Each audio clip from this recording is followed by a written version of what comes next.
Born in 1952 in Santa Fe of Chicano and Apache descent, Jimmy Santiago Baca was abandoned by his parents and at 13 ran away from the orphanage that his grandmother had placed him in. In 1973, he was convicted of drug charges and spent 5 years in prison. It was there he learned to read and began writing poetry. He has over a dozen books now of poetry, memoirs, essays, and a screenplay that was made into a feature-length film. His poem today, Running Along the River, well, maybe it describes what will sound familiar, more familiar these days than ever.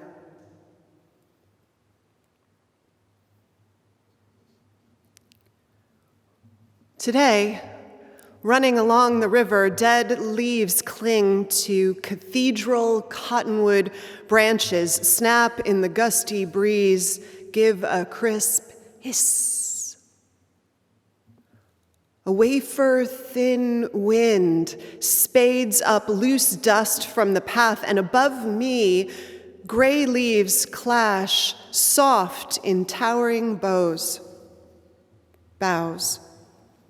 Sounds that may be heard in the silent yard of a monastery, like the sandaled feet of monks praying, walking over the swept yard, walking and praying.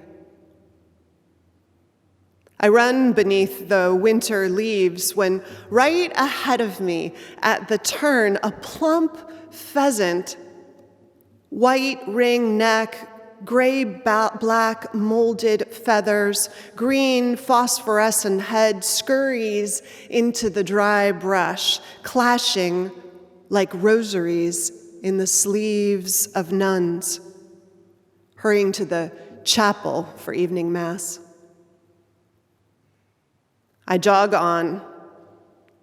A hawk swoops out and vanishes into the treetops toward the river. Black crows, clean swept dirt, then the end of the path, turning, heading north.